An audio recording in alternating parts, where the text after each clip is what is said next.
Security, escort this gentleman out, please. Come on, Soda Pop, let's go.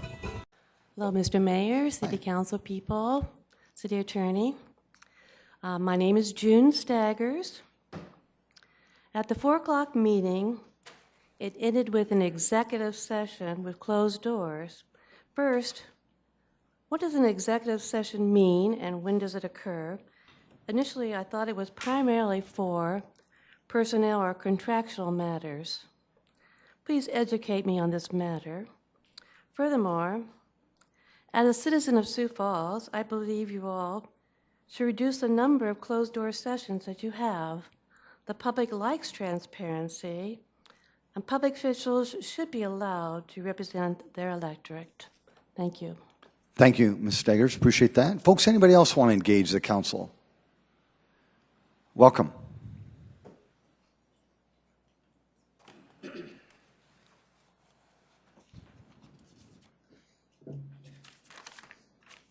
Good evening. I'm John Nordley and live at 404 North Locust Avenue. On behalf of the Oakview Neighborhood Association and Shape Oakview Committee, I wish to thank our mayor and council for listening as we talked, read countless emails, and responding to our concerns about development and zoning of the Lacey Estate, an urban oasis in the Oakview neighborhood. This was and will continue to be a difficult subject for me to weigh in on, as the property owners, the Browns, and Craig and Pat Lloyd are personal friends. Last week's withdrawal of the zoning request by Lloyd Properties was anticlimactic, and unfortunately, no one can say there was a winner. All parties, the owners, the developers, the realtor, the neighborhood, all lost. This when I thought we were close to a compromise that would have been a win-win for all.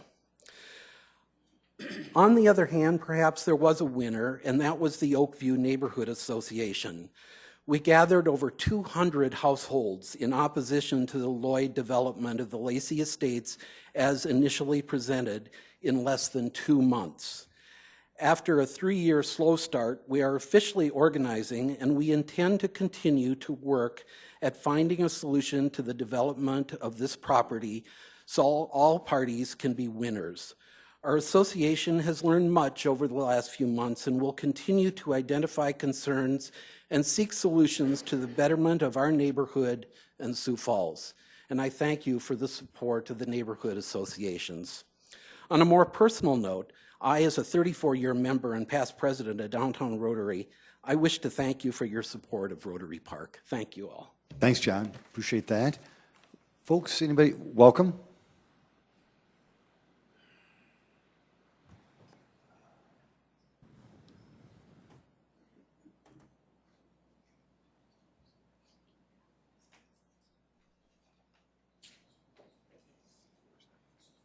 I know, right? I'm just thinking, shit, I'm looking right at them.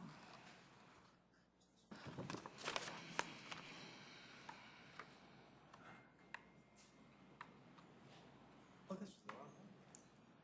This is the last one. That's from the past. Scott, would you want to go first? Thank you. David, if you would just kind of move. Scott, welcome. Thank you. Appreciate it. Scott Arisman, Sioux Falls. Not too long ago, I was listening to the Land Use Committee talk about the possible selling of the Cirque building to the Glory House. And there's talked about some precedents there and didn't know if there was any precedences. Well, there have been a couple. One of them is the Safe House. We opened the Safe House and helped fund the Safe House because there was repeat offenders costing the city and the county a lot of money. And we've saved hundreds of thousands of dollars by housing these people there.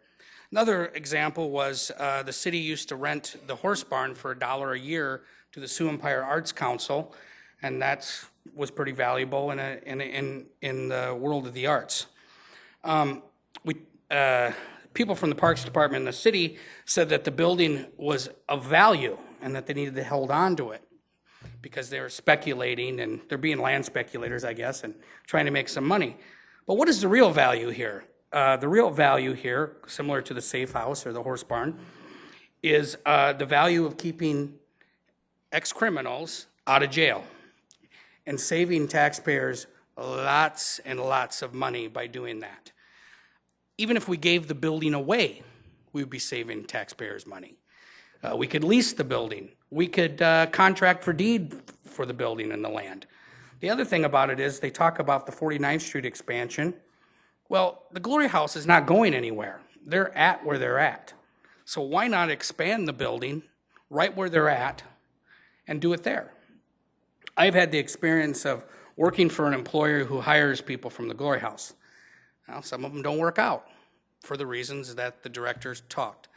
A lot of them do, and the ones that do are very long-term employees. But they do struggle finding housing. I know, because I've worked with several of them.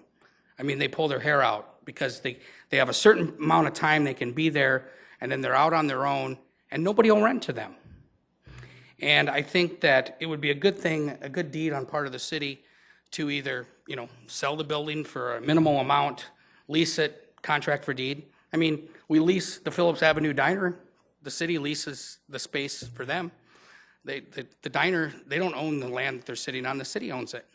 So there's lots of precedences here, and I think moving forward, the city should look into that. I want to talk a little bit about what happened at 4 o'clock, and I'll try to do my best not mention any names of anybody that's sitting up here. But I did spend some time over the past hour looking up court cases that have to do with conflicts of interest, free speech of counselors, and there's a lot of them. What I found from reading a lot of the cases is that it really comes down to counselors are limited with free speech when it comes to conflicts. So in other words, if they're using their free speech to sway the other counselors to vote for one of their friends' project, or if they're having private phone conversations between each other trying to sway a certain vote or to do something else. The federal courts have stomped down on it and said you're not protected by free speech. Talking to the media, talking to citizens, talking in general, as long as you're not talking about anything that's legal or contractual, it's well within a counselor's right to talk to whoever they want to. Now, a lot of people don't understand this, but I've been following city politics close to 12 years. This isn't new. What happened today at 4 o'clock isn't new. It just came to its boiling point. When Munson was mayor and he was running for a second term, he signed a contract in the middle of the night, and it was a possible violation of law. One of the counselors, I believe his name was Kevin Kavanaugh, was going to file charges against Mr. Munson. Well, guess what? He didn't file the charges. He was intimidated and bullied by other people in the community to shut his mouth. I've also seen Kermit Staggers bullied and intimidated several times. This has come to a boiling point. Counselors have a right to speak to the media. They have a right to speak to citizens. And on top of that all, the leadership is your peers. They don't have any power over you. They can't tell you who to talk to. Their job is to run a meeting. That's it. That's the only power they have. They think they have more power than that, but they don't. You're all equals up here, and you're all elected officials, and you do get a wage from the city, but I don't consider you a public employee. You're elected to represent us, and you're elected to give us as much information as possible. I can tell you that at least 3 of the counselors sitting up here who ran in this last election ran on transparency, transparency, transparency. That was the leg of what they ran on. Scott, I want it. So. Thank you, Scott. Appreciate it. And thanks for coming up early. I appreciate that. David, welcome.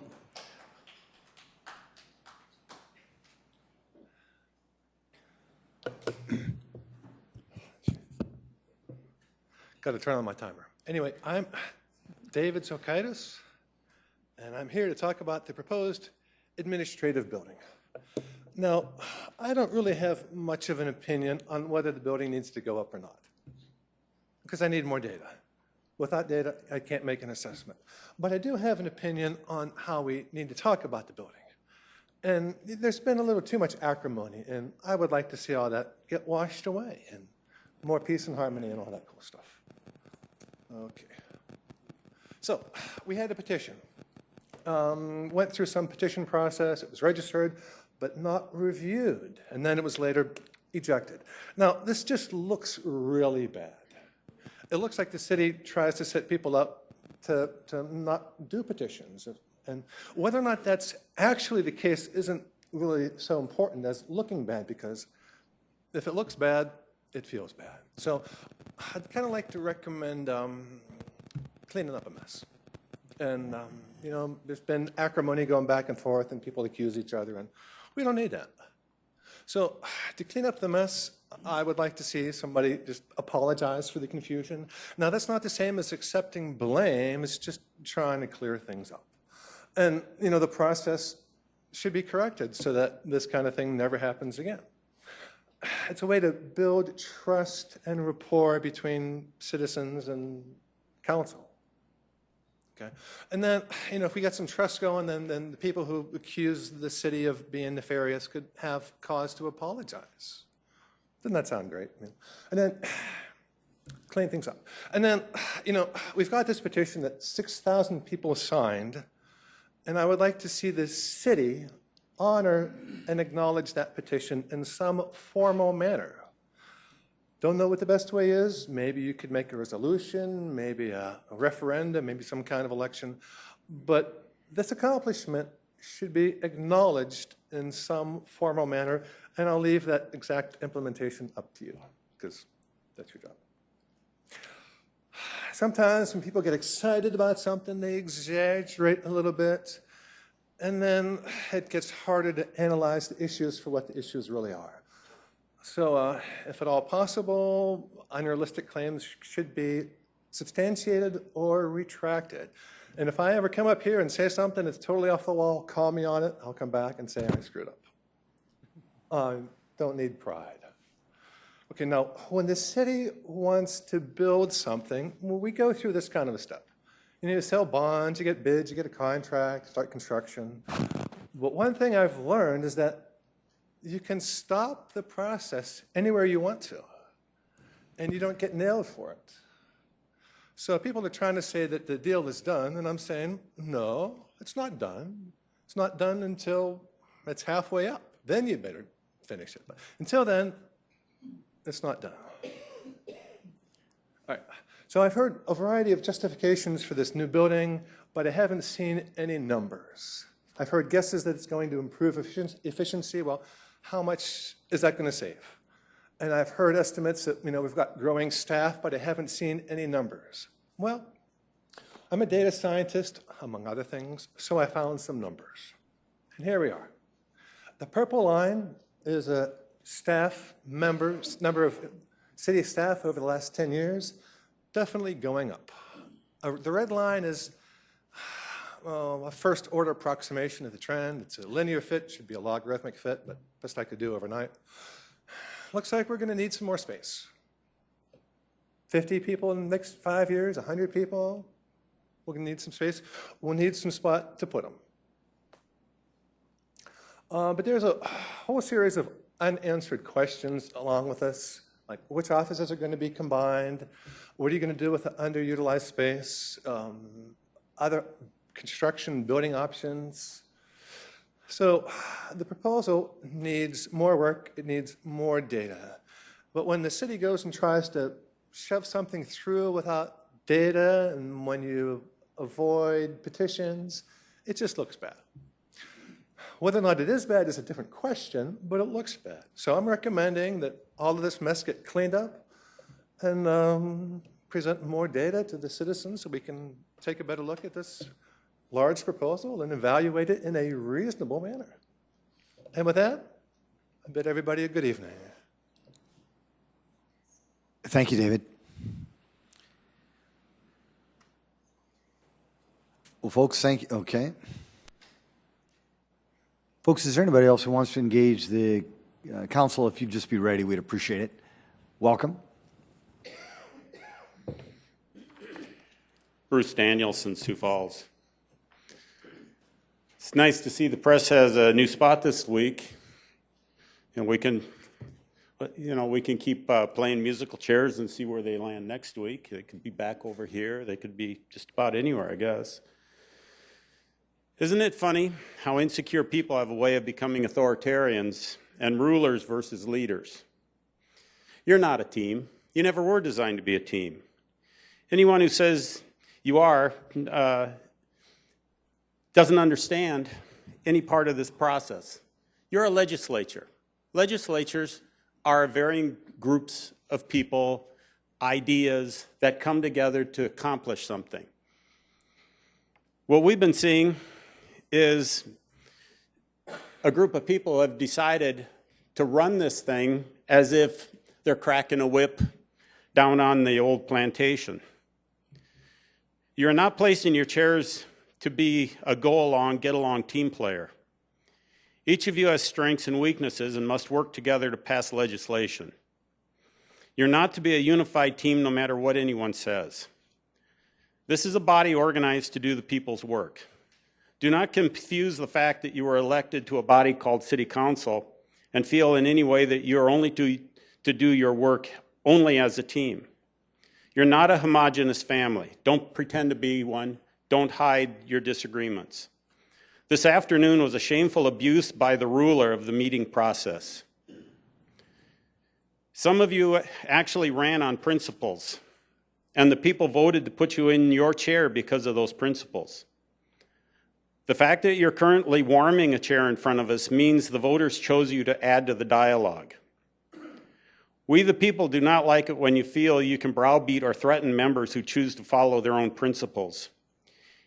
Using authoritarian rules pulled from unknown places is not a way to govern. Those who attend these meetings regularly and follow the process see games being played. We really saw it over the last 2 months, and now next week in Judge Salter's courtroom, we'll watch the city attorneys work to put the people back in their place of submission and servitude.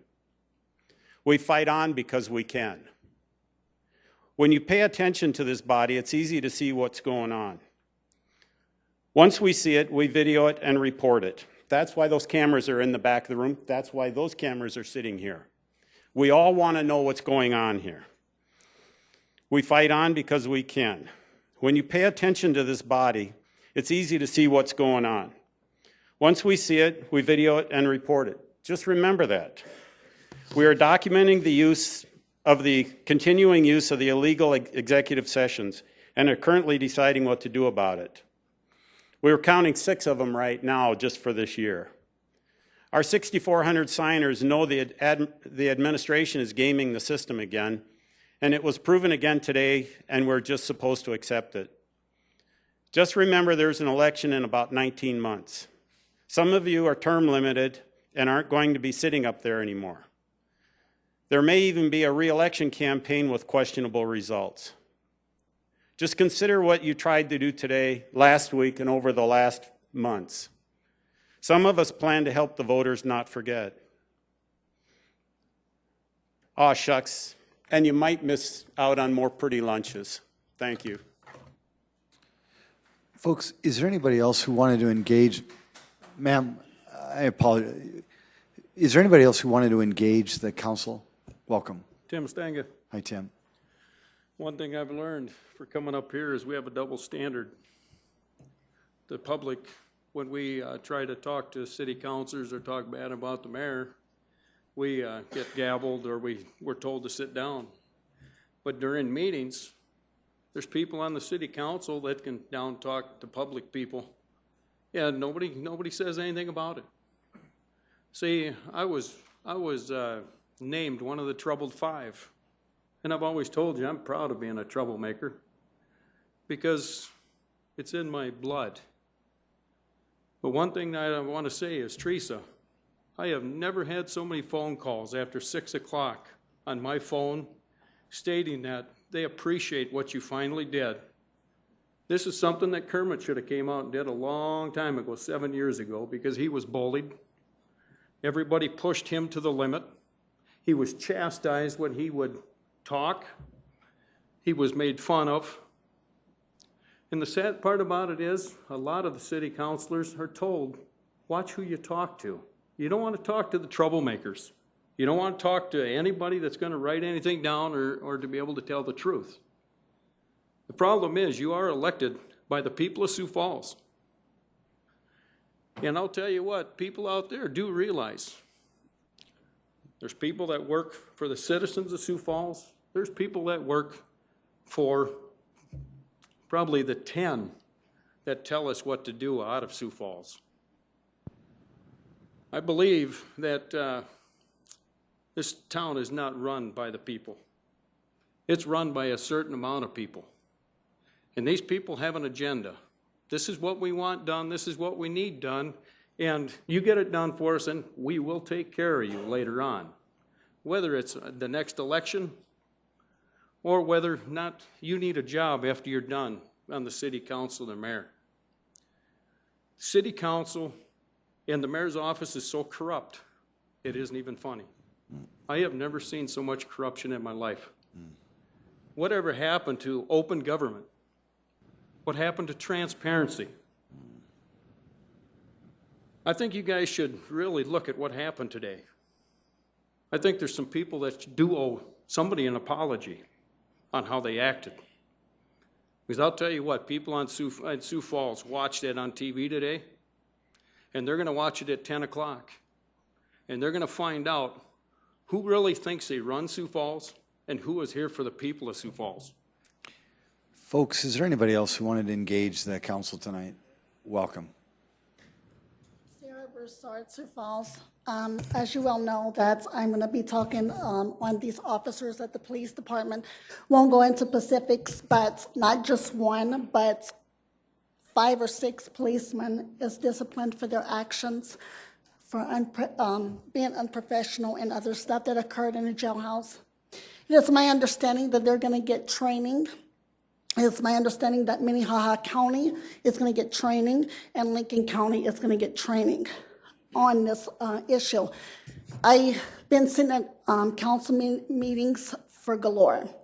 I have to take up for the police on this issue because I have to bring back the LGBT community of what just happened to trust back into the police, to call police and domestic abuse stuff, because in the LGBT, this is pulling away from the trust of the community versus the police department here. Not all policemen are corrupted like these policemen that did what they did. An investigation that was presented, I was treated fair by Captain Mixel and the lieutenant and the sergeant on the west side. I was very pleased with that. I have to stress and say that just because we have these bad officers that did what they did does not mean that all the police is like this. I'm not going to mention the names because the names of these people, it's a done deal, and they're going to get disciplined for their actions. Putting their names out to the media, I can understand if it was brushed underneath the table and they said there was not sustained, then you put stuff out to the media.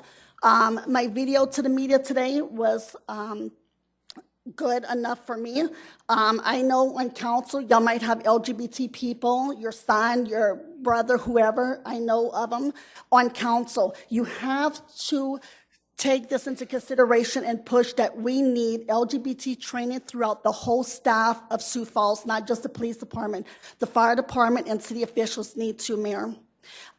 We talked about these body cameras on these police officers, and to my understanding and my knowledge, according to Captain Mixel, is in 2018 with some of the cars that they're going to be getting to wait to 2018, so when they replace the cars, then they can do the body cameras so they can go under one server.